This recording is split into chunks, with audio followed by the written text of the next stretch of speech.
21 before 9. We've got kind of a weird start to the trading day as the futures are any indication. We're up. We've been falling quite a bit ever since about midnight overnight last night. Let's find out what's going on with your money this morning. Downtown Sebring to the offices of Statler Financial Services we go. Phillip Statler's on the line. Phillip, good morning.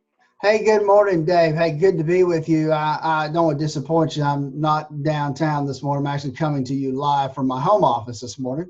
Had a little air conditioning issues last night, so waiting for the air conditioner repairman to show up this morning. So somehow I understand. I didn't realize we could hook up this route from your home. That's cool. The marvels of electronic telecommunications, right? Exactly. Follow you wherever you are.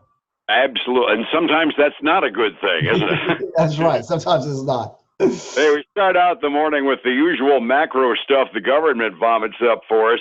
Let's start out with the good news because the rest of it isn't necessarily. Unemployment claims, we're still doing fine on the unemployment front. 216,000 claims this past week. That's down by 23,000, so we're still employing people just fine. That was actually a pleasant surprise, I gather. Yeah, it really was. We had, if you look back, the last 2 weeks had been kind of a disappointment. We missed a little bit there. This week, we actually come out on the other end of that deal. They expected unemployment claims to be somewhere between 227, 229,000, depending upon who you looked at, and came in at 216,000. So again, I think that was a good thing there.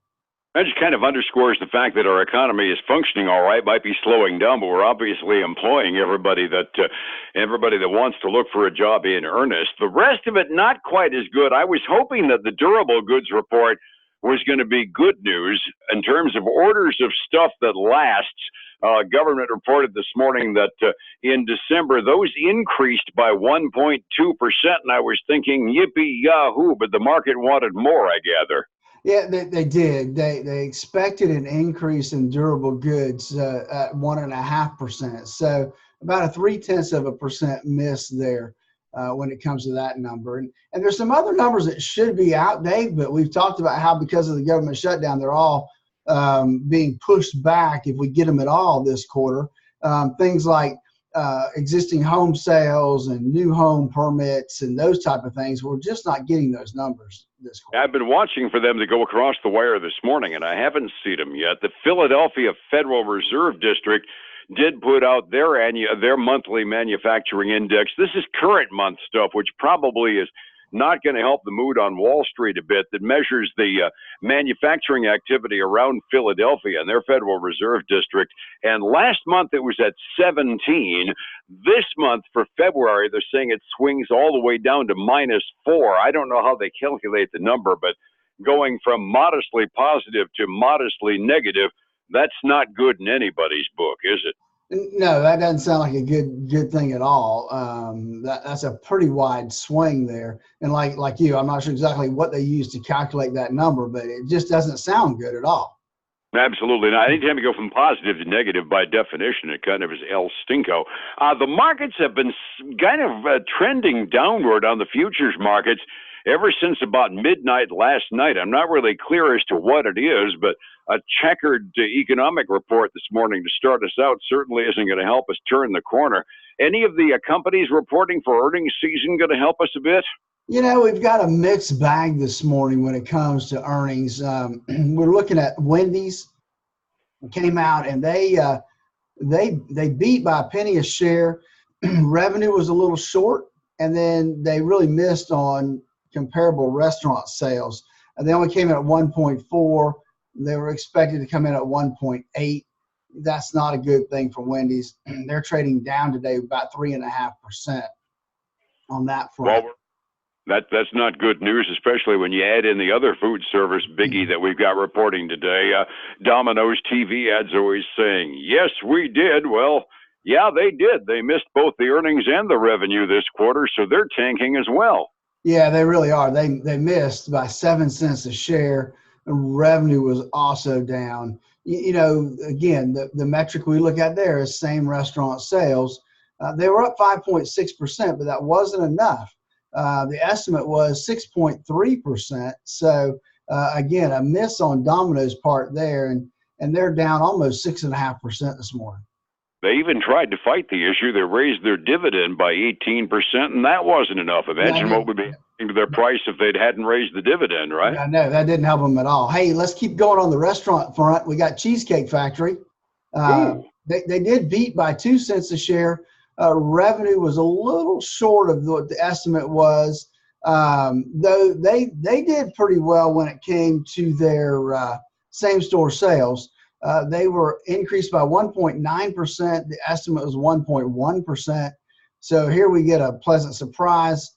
They're basically even this morning. They're up about 0.25%. Not a big deal, but at least they're not going backwards like the rest of the restaurants. I got to get the feeling that when you have a couple of big names in one category going down, even a good report isn't going to get you the kind of spectacular results that you dream of, right? Well, that's right, and that's the way it happens sometimes. On the a couple other ones we got Newmont Mining. You know, they had a great quarter. They came in 15 cents ahead of estimates. Revenue beat forecast. They said gold production was up 8% versus a year ago. So Newmont Mining's really having a pretty good quarter right now. They're up about 2.5% before the market gets started today. That's a good start to go for. Any other good news indications you got? I've got one more. I got two more good news. Pretty good too. We got both kind of the travel industry. We got Norwegian Cruise Lines. Norwegian beat by 6 cents a share. Their revenue was a little short of expectations, but in this case, their current year quarter and full year forecast was above the current consensus estimates. So they might be on your big winners list today. They're up a little over 7% this morning before we open up. As I look at that, I don't follow the news in that category that carefully, but I think Norwegian Cruise Line's about the only cruise line that hasn't gotten victimized by a news report of a mishap on a cruise lately. That can't hurt either to actually have a news-free quarter, right? You're right. You're absolutely right. Hey, the last one I have is Avis and budget rental cars. And so they had a pretty good quarter this quarter. They beat by almost 20 cents, not quite 20 cents a share. Revenue was slightly above what it was supposed to be. But they're saying that their revenue is going to increase in 2019 because they're having more rental days. They're getting more rental days out of their cars. More travel days, more rentals, right? That's right. And so they're trading up a little over 11% this morning. That's a good number to hear. Setting the table for this morning. Yesterday ended up being one of those days where we had our hiccup when they released the Federal Reserve notes, and it looked like after the original reaction, it was pretty much what everybody expected. Patience continues to the Federal Reserve as far as interest rates are concerned. So we ended up on the same trend we started with. The Dow was up 63, NASDAQ up by 2.5, and the Standard & Poor's was up by about 5 yesterday. So it was not a flat day, but not exactly a resoundingly positive day, even though it was green ink. 45 minutes before we open this morning, Phillip, which direction are we going this morning now? So this morning, we are heading into a red day, at least at the start. We're looking at about $43 decline on the Dow. The S&P's down 5.5. NASDAQ's down 9.5. Gold and silver are both down. Gold's down about a little over $9 an ounce, which is about 0.6%. Silver's getting killed this morning, down 1.7%, which is 28 cents an ounce, down to $16 an ounce right now. And then crude oil, man, it is even right now, but it is up substantially from where you and I talked yesterday. It's at $57.16 a barrel right now. I was going to say, I saw the 57 and I kind of went, oh, spit. I should have gassed up yesterday, shouldn't I? Yeah, exactly. I mean, that's one of those things you and I just don't like to see going up that high. I hear you. By and large, across the pond, Asia closed up overnight last night. Europe, halfway through their trading day, is mixed. They still have that conniption going on over in Great Britain as to what they're going to do about Brexit. So they're trading off this morning, midway through their trading day. Phillip, somebody want to stabilize their retirement, find a strategy in order to make sure that things go smoothly even when the markets aren't. How do I find you on the phone?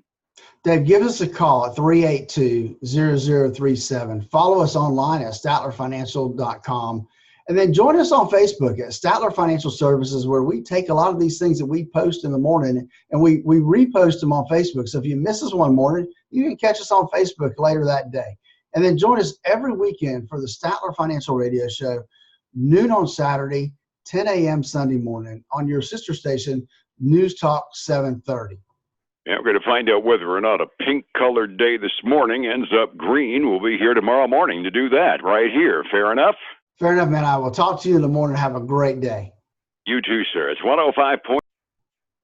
Hey, I hope you enjoyed this morning. And if you like what you see and would like more information about Statler Financial, what we can help you with, hey, click on the link that you see here. Schedule a phone call with us.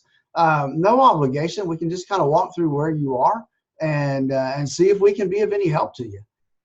Have a great day. Look forward to speaking to you soon, guys. Take care.